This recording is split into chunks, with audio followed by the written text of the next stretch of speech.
كان يا مكان ولا يحلى الكلام إلا بذكر النبي عليه الصلاة والسلام.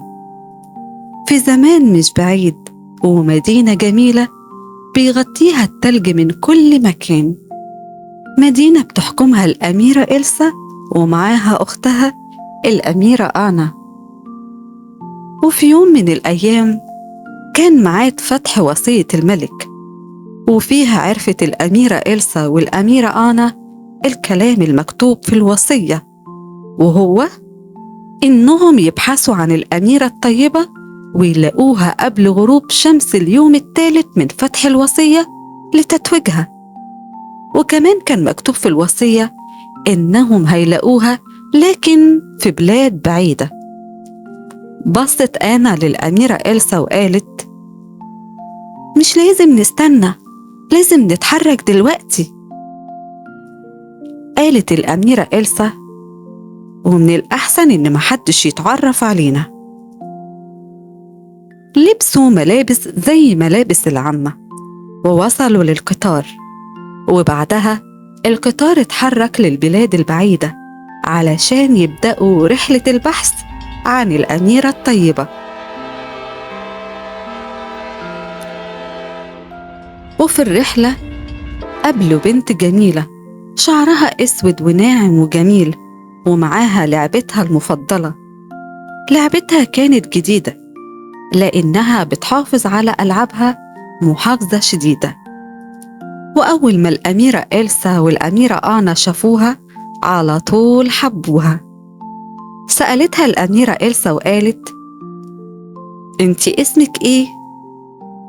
ردت البنت الجميلة وقالت: اسمي مكة. قالت الأميرة آنا بسرعة: الله، اسمك حلو قوي، وفستانك حلو، ولعبتك جميلة، ممكن أشوفها؟ ردت مكة بتردد وقالت: شوفيها بس من غير ما تلمسيها. وساعتها الأميرة إلسا والأميرة آنا شافوا جواها الطيبة، لكن يا خسارة ناقصة حاجة بسيطة. وبعدها القطار وقف، وسمعوا واحد من الركاب بيقول: القطار في عطل مش بسيط، وقدامه وقت علشان يرجع يتحرك ويدور.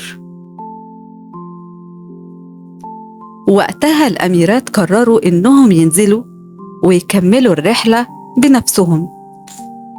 ومكة قالت لهم: أنا هاجي معاكم. وفي الطريق كان في بحيرة، مجرد ما يعبروها يكونوا وصلوا للبلاد المذكورة. وبسرعة الأميرة إلسا صنعت جسر من التلج وعدت هي والأميرة آنا، لكن بعدهم الجسر اتكسر، ولسه مكة واقفة مكانها ومش عارفة تعدي. وكل ما الأميرة إلسا تصنع لها جسر يتكسر.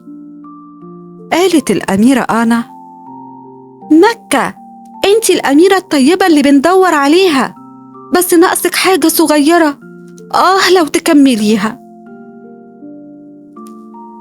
بصت مكة حواليها، شافت ولد صغير بيعيط.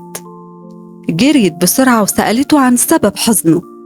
قال لها إنه ضيع لعبته. وبسرعة مكة من غير ما تفكر أهدته لعبتها المفضلة. فرح الولد وقال لها: شكراً، انتي أطيب بنت في الدنيا كلها.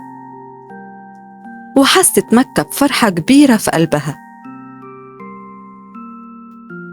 وساعتها جسر التلج اتصنع لوحده، وعدت مكة للناحية التانية، والأميرات كانوا مستنين. ووصلت مكة للمدينة البعيدة، وهناك كانت الاحتفالات بتتويج الأميرة الطيبة الأميرة مكة.